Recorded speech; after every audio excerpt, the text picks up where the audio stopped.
लगता है कि बापू के नाम से डर लग रहा है। इस पर भी चर्चा करेंगे। जी राम जी योजना के नाम में क्या दिक्कत है, यह भी समझने की कोशिश करेंगे। लेकिन सबसे पहले आपको एक रिपोर्ट दिखाते हैं।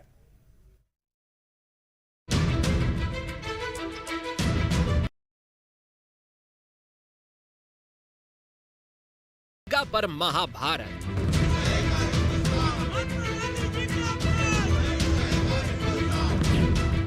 नाम बदलने पर कांग्रेस ने शुरू की सियासत।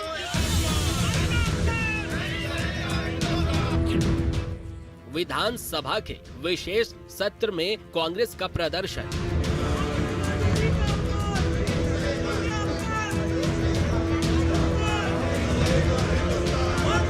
देश के ग्रामीण क्षेत्रों में मजदूरों को रोजगार की गारंटी देने के लिए कांग्रेस के शासनकाल में साल 2005 में नरेगा की शुरुआत हुई थी, जिसका नाम बाद में बदलकर महात्मा गांधी के नाम पर मनरेगा कर दिया गया। अब एक बार फिर मोदी सरकार में मनरेगा का नाम बदल दिया गया है। अब इस योजना का नाम जी राम जी योजना कर दिया गया है। केंद्र सरकार इसके लिए संसद में बिल लेकर आएगी। मनरेगा के नए नाम को लेकर जैसे ही प्रस्ताव सामने आया, कांग्रेस ने बीजेपी के खिलाफ मोर्चा खोल दिया। दिल्ली से भोपाल तक कांग्रेस मनरेगा का नाम बदलने के विरोध में प्रदर्शन करने लगी है। बुधवार को भोपाल में विधानसभा के विशेष सत्र से पहले कांग्रेस विधायकों ने नेता प्रतिपक्ष उमंग सिंघार की अगुवाई में बीजेपी के खिलाफ नारेबाजी की और मनरेगा का नाम बदलने पर महात्मा गांधी का अपमान बताया। वहीं बीजेपी ने भी कांग्रेस पर पलटवार किया है। बीजेपी विधायक रामेश्वर शर्मा ने कहा है कि कांग्रेस ने तो गांधी जी के नाम का दुरुपयोग किया, जबकि बीजेपी ने उनके राम राज्य के सपने को साकार किया है। देश के पूज्य महात्मा गांधी का अपमान करती है। एक तरफ मोदी गांधी के चरखे की बात करते, दिखाने के लिए चरखा चलाते, और जो मनरेगा योजना थी, हर गरीब को काम मिलना, हर मजदूर को काम मिलना, गांव-गांव में काम मिलना, उस योजना के अंदर पैसे डालना बंद कर दिया। अब उसका नाम बदलना चाहते। क्यों? क्या इनको डर लगता है बापू से? कांग्रेस पार्टी जिसने देश की आजादी में महन भूमिका निभाई, महात्मा गांधी जी के अपमान को सहन नहीं करेगी। भारतीय जनता पार्टी महात्मा गांधी जी को जनव्यापी बनाना चाहती है और इसलिए राम राज्य की कल्पना लिए तभी तो अयोध्या में राम मंदिर बनाया है। कांग्रेस ने तो गांधी जी का नाम का दुरुपयोग किया है। हमने तो गांधी जी के राम राज्य को जमीन पर उतारने का काम किया है। गांधी जी चाहते थे कि गरीब के सर के ऊपर पक्की छत हो, तो मोदी जी पक्की छत बनाकर दे रहे हैं। गांधी जी चाहते थे कि हर गरीब का इलाज हो, तो मोदी जी इलाज के लिए आयुष्मान कार्ड बनाकर दे रहे हैं। गांधी जी चाहते थे कि अन्नदाता किसान का सम्मान हो, तो मोदी जी किसान का सम्मान कर रहे हैं। कुल मिलाकर गांधी जी के राम राज को हम जमीन पर उतार रहे हैं। अब आपको बताते हैं कि जिस मनरेगा के नाम को बदलने को लेकर सियासी महाभारत शुरू हुई है, उस बिल में ऐसा क्या है। मनरेगा योजना का नाम बदलकर जी राम जी योजना करने का प्रस्ताव है। केंद्र सरकार संसद में नया बिल लाएगी, जिसका कांग्रेस विरोध कर रही है।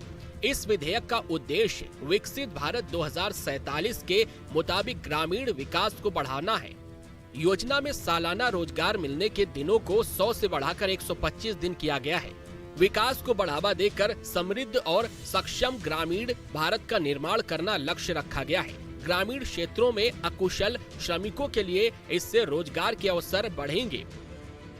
केंद्र की मोदी सरकार का तर्क है कि इससे नए भारत के निर्माण में बल मिलेगा, जबकि कांग्रेस का आरोप है कि बीजेपी कांग्रेस शासनकाल की योजनाओं को खत्म करना चाहती है। हालांकि बीजेपी की ओर से ये दावा किया जा रहा है कि नाम नहीं, काम के जरिए योजनाओं की पहचान होती है।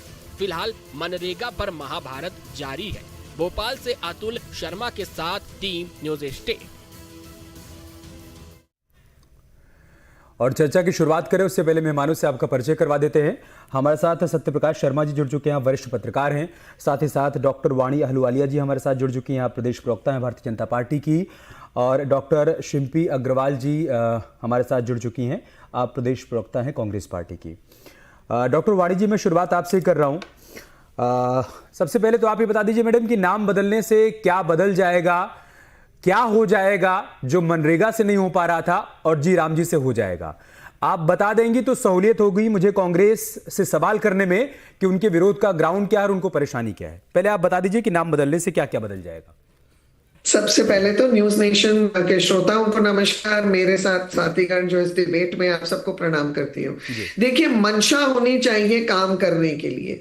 कांग्रेस ने भी योजनाओं के नाम बदले हैं। जवाहर रोजगार योजना का नाम बदला था, तब कोई विरोध नहीं हुआ। तो ये जो विरोध है कांग्रेस का, ये बेबुनियाद है, क्योंकि ये जो मनरेगा योजना थी आज से 20-21 साल पहले जब इसको लॉन्च किया था, तब ग्रामीण क्षेत्र बहुत अलग था। ग्रामीण क्षेत्र बहुत विकास कर चुका है। आज इंफ्रास्ट्रक्चर के साथ है लैस। आज वहां पर इंटरनेट कनेक्टिविटी, आज हर ग्रामीण क्षेत्र के बच्चे के पास मोबाइल है। तो ये जो योजना का जी, इसके तहत मुझे लगता है हमें ये समझना चाहिए कि प्राइम मिनिस्टर गति शक्ति के साथ पंचायतों को और सशक्त करने का, उनको उनके साथ कोऑर्डिनेट करके एक इंटीग्रेटेड संचालन की स्थिति हो रही है। ये हमको स्वागत करना चाहिए।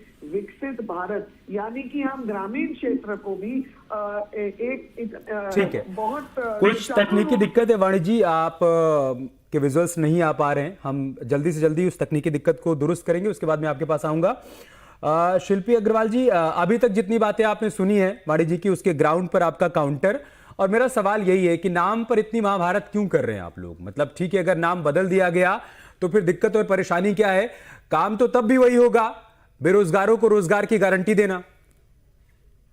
देखिए, 27 फरवरी 2015 को सदन में प्रधानमंत्री मोदी जी ने कहा था कि मनरेगा जो है वो कांग्रेस की विफलताओं का एक स्मारक है, और उनकी राजनीतिक सूझबूझ ये कहती है कि इस योजना का वो प्रचार प्रसार करते रहेंगे मनरेगा के ही नाम से। तो फिर आज उनकी राजनीतिक सूझबूझ को क्या हो गया है? क्यों वो नाम को परिवर्तित करना चाहते हैं? जहां तक विरोध की बात है तो महात्मा गांधी जी के साथ सिर्फ कांग्रेस की नहीं बल्कि इस देश की भावनाएं जुड़ी हुई हैं, और कोई भी ऐसी योजना जिससे आप महात्मा गांधी जी का नाम अगर हटाएंगे तो कांग्रेस उसका एड़ी चोटी जोर लगाकर विरोध करेगी, और ऐसे किसी भी बिल को हम पास होने नहीं देंगे।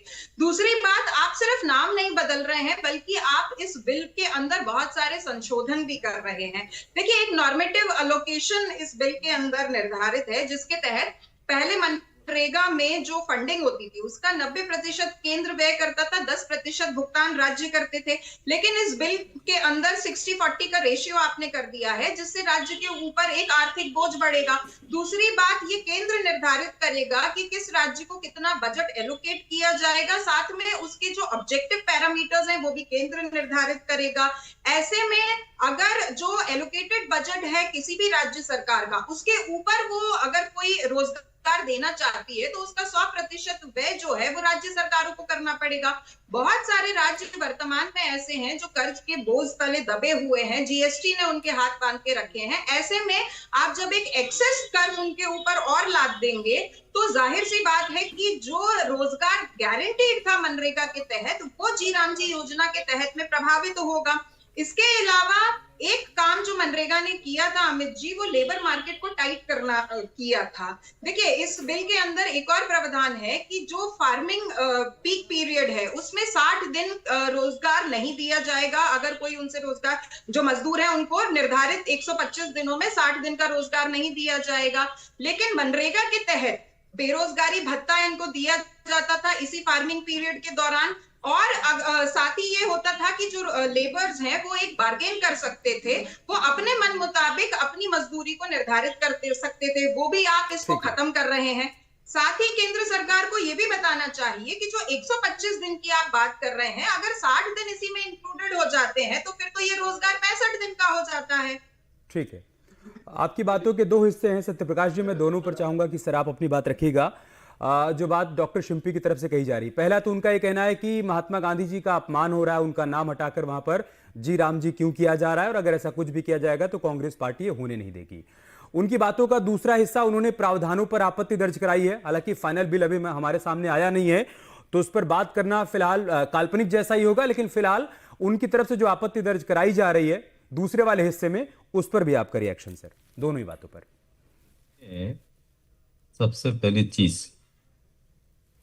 ये जो दोनों स्कीम्स के नाम हैं, आपके प्लेटफॉर्म पर ये चीज क्लियर होना चाहिए कि क्या था, क्या होने जा रहा है। जी।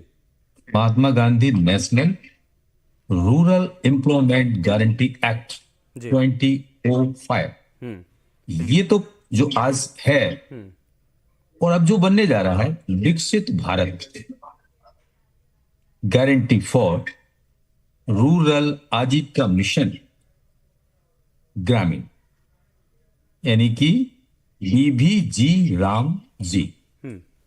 देखिए, राम का नाम जुड़ा है, बहुत अच्छा इनिशिएटिव मान सकते हैं, लेकिन क्योंकि राम कण कण में है, भारत की आत्मा में राम है, लेकिन स्वतंत्र भारत की आत्मा में गांधी भी है। ग्राम स्वराज का जो सपना था वो गांधी जी ने, उन्हीं की कंसेप्ट थी, उन्हीं का विचार था, जिसमें गांव को आत्मनिर्भर बनाना। गांधी जी ये कहते थे कि भारत गांव में बसता है, क्योंकि भारत की इकोनॉमी उस समय एग्रीकल्चर पर ही डिपेंड थी। लेकिन वक्त के साथ बदलाव हुआ, गांव का विकास हुआ। आपको आज जो आवश्यकता है वो सस्टेनेबल गोल्स, डेवलपमेंट गोल्स, उनको अचीव ना केवल शहरों में बल्कि गांव में भी करना है। जो यूनाइटेड नेशंस के जो गोल्स हैं जी, वो सस्टेनेबिलिटी के लिए हैं। कहीं ना कहीं अब जो चीज है उसमें उस चीज को इंट्रोड्यूस किया जा रहा है। हालांकि अभी ये बिल है, अभी ये एक्ट नहीं बना है, हाँ सही बात। लेकिन इसमें कोई दो राह नहीं। और बिल का भी अभी पब्लिक डोमेन में जो ड्राफ्ट का जो आया है उसी पर हम डिबेट कर रहे हैं। अभी तो जब डिस्कशन पार्लियामेंट में होगा तब उस पर पता लगेगा कि क्या स्थिति है, क्या आ रहा है। हालांकि देखिए, अब 100 दिन से गारंटी 125 दिन की हो रही है। सस्टेनेबिलिटी पर फोकस रहेगा, लेकिन केंद्र का बोझ कम होगा, राज्यों पर बोझ बढ़ेगा। कुछ राज्य आर्थिक दृष्टि से मजबूत हैं, वो उस चीज को बियर कर सकेंगे और ग्रामीण अर्थव्यवस्था को आगे बढ़ाने में अपनी भूमिका निभा पाएंगे। लेकिन जिन राज्यों की आर्थिक स्थिति अच्छी नहीं है, अगर उन पर 40 या 60% का, आई थिंक 40% का अगर बर्डन आएगा, तो ऐसी स्थिति में कहीं ना कहीं जो ग्रामीण रोजगार का पहिया घुमाने का जो मिशन था, देखिए उस समय जब ये योजना लाई गई थी, वो योजना क्या थी? वो योजना बेसिकली ग्रामीण अर्थव्यवस्था को आगे बढ़ाने, उससे देश की अर्थव्यवस्था आ गया। क्योंकि आपको याद हो, वो दौरान महंगाई का बड़ा बोझ था, ना केवल हिंदुस्तान में बल्कि पूरी दुनिया में था।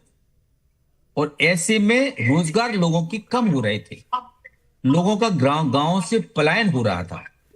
तो 3 गारंटीज उस समय के प्रधानमंत्री मनमोहन सिंह की, 3 गारंटीज। राइट टू एजुकेशन, वो तो 2009 में आया, राइट टू जॉब यानी राइट टू एम्प्लॉयमेंट, और राइट टू इंफॉर्मेशन। ये रिफॉर्म्स तीनों एक्ट के रूप में इंट्रोड्यूस हुए और इन्होंने देश की दिशा और दशा में महत्वपूर्ण भूमिका निभाई। अमेंडमेंट वक्त के साथ जरूरी होता है, करना चाहिए, लेकिन मैं ये जो मान के चलता हूं कि 2 चीजें यहां बहुत महत्वपूर्ण है। वो ये है, क्या नाम बदलना आवश्यक है और राम का नाम जोड़ना आवश्यक है, विकसित भारत भी हो, लेकिन गांधी भी ग्रामीण परिदृश्य के लिए यानी भारत के ग्राम के लिए गांधी भी कोई कम नहीं है। ऐसे में अपोजिशन पार्टीज का जो विरोध है वो यही है।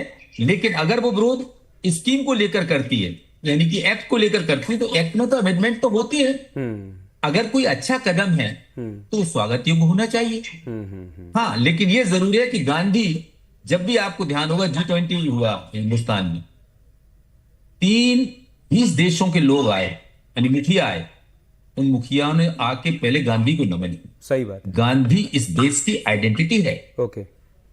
उस आइडेंटिटी को हम जितना प्रमोट करें बेहतर होगा, बल्कि उसको हम पीछे लाएं। ठीक है। तो ये नाम राम भी होना चाहिए, विकसित भारत का संकल्प भी होना चाहिए, लेकिन गांधी भी मेरी नजर से होने चाहिए, लगता है कि उनको इन्हीं नहीं हटाया जाना चाहिए। ठीक है सर, मैं दूसरे राउंड में आपके पास आऊंगा।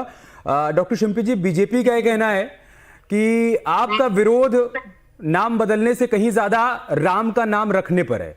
आपको राम के नाम से दिक्कत है क्योंकि फाइनल ड्राफ्ट तो अभी आया नहीं है, आपने प्रस्ताव देखा नहीं, मसौदा देखा नहीं, विरोध शुरू कर दिया। तो बीजेपी का कहना है कि आपको परेशानी हो रही है राम के नाम से। इस पर आपका काउंटर? नहीं, बिल्कुल भी नहीं। देखिए, भारतीय जनता पार्टी पूर्वाग्रह से ग्रसित रहती है। पहली बात, जब आप योजना का नाम बदलेंगे तो आप जो भी नाम रखेंगे उसका हम स्वागत करते हैं। और प्रभु श्री राम जो है, उस पर भारतीय जनता पार्टी का कोई आधिपत्य तो है नहीं, वो तो हम सबके लिए हमारे आराध्य हैं। तो राम के नाम से किसी को कैसे विरोध हो सकता है? सही बात को प्रचारित करे ना बीजेपी। हमें विरोध इस बात से है कि आप महात्मा गांधी जी का नाम इस पूरे बिल से क्यों हटा रहे हैं। और जैसा पत्रकार महोदय जी ने कहा, देखिए, चाहे डोनाल्ड ट्रंप भारत में आए या व्लादिमीर पुतिन भारत में आए, वो सबसे पहले महात्मा गांधी जी का ही स्मरण करते हैं। तो क्या नरेंद्र मोदी जी महात्मा गांधी जी के कद से डरते हैं या उन्हें इतिहास से मिटाने का प्रयास कर रहे हैं, जो कि वो कर नहीं सकते हैं? महात्मा गांधी जी का कद इतना बड़ा है। दूसरी बात, जो बिल की कॉपीज हैं वो सदन के अंदर डिस्ट्रीब्यूट करी गई हैं। 2 दिन से इन्हीं सब जो भी ड्राफ्टेड बिल है उसी के ऊपर तो चर्चा चल रही है। तो हम लोग कोई हाइपोथेटिकल बात तो कर नहीं रहे हैं अमित जी। ये वहां पर ही चर्चा चल रही है कि इस बिल को 100 की बजाय 125 दिन किया जा रहा है, जबकि संसदीय समिति ने कहा था कि आप इसको 150 दिन करिए। तो अगर आपको बिल में परिवर्तन करना था तो आप 100 की जगह 200 दिन कर देते। दूसरी बात, जब केंद्र 60-40 का रेशियो कर रहा है तो वो सीधा सीधा अपनी जवाबदेही से भाग रहा है। तीसरी बात, जो बहुत ही चिंतनीय है, जहां पर भारतीय जनता पार्टी की सरकार है वहां पर तो बजट डिस्ट्रीब्यूशन अमित जी होता रहेगा, लेकिन जहां पर नॉन बीजेपी गवर्नमेंट्स है, इसको कौन सर्टेन करेगा कि वहां पर बजट में आनाकानी नहीं होगी? बंगाल का ही उदाहरण है, जहां पर 2022 से आपने बजट रोक के रखा हुआ है। ये आपका वैलिड पॉइंट है, इस पर मैं वाणी जी से काउंटर लेता हूं। वाणी जी, पहली बात तो ये कि शिम्पी अग्रवाल जी का यह कहना है कि आपको बापू के नाम से परेशानी है, इस वजह से आपने नाम बदल दिया, क्योंकि आखिर तक तो हम लोग यही सुनते रहे कि योजना का जो नया नाम होगा वो होगा पूज्य बापू ग्रामीण रोजगार योजना। लेकिन अभी जब आपने मसौदा पेश किया तो आपने उसमें नाम पूरी तरीके से बदल दिया, तो आपको महात्मा गांधी के नाम से दिक्कत है। इस पर आपका काउंटर? दूसरा, उनका यह कहना है कि प्रावधानों में जिस बदलाव की मांग की गई थी आपने वो तो नहीं किया।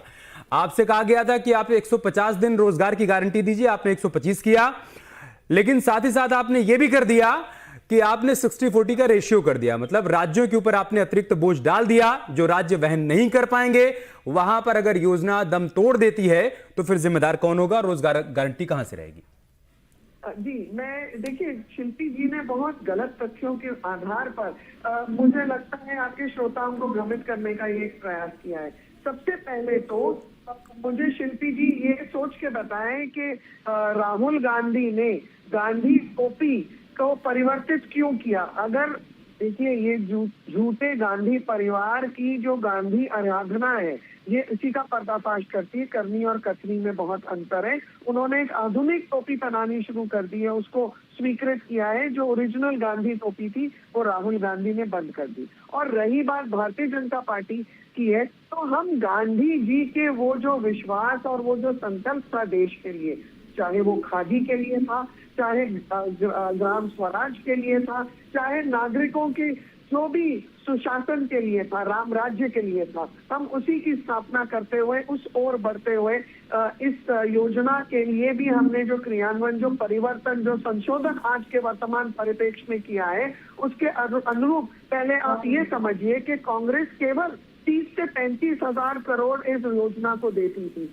भारतीय जनता पार्टी इसके पहले 70,000 करोड़ के लगभग इस योजना में पूंजी देती थी। आज जो परिवर्तन ला रहे हैं उसमें 1,51,000 करोड़ की राशि सरकार ने स्वीकृत की है, उसमें 60-40 का रेशियो होगा। तो मतलब सरकार ने जो राशि अवेलेबल करनी है राज्यों के लिए, वो मूल रूप से उसको वो बेसलाइन बढ़ा दिया है, जिसके तहत राज्यों के पास फ्लेक्सिबिलिटी भी होगी और अपने सहभागिता के साथ वो जिस दिशा में काम करना चाहे, पंचायतों को हम गति शक्ति के साथ जोड़ सकेंगे, कोऑर्डिनेट कर सकेंगे, इंटीग्रेटेड संचालन होगा।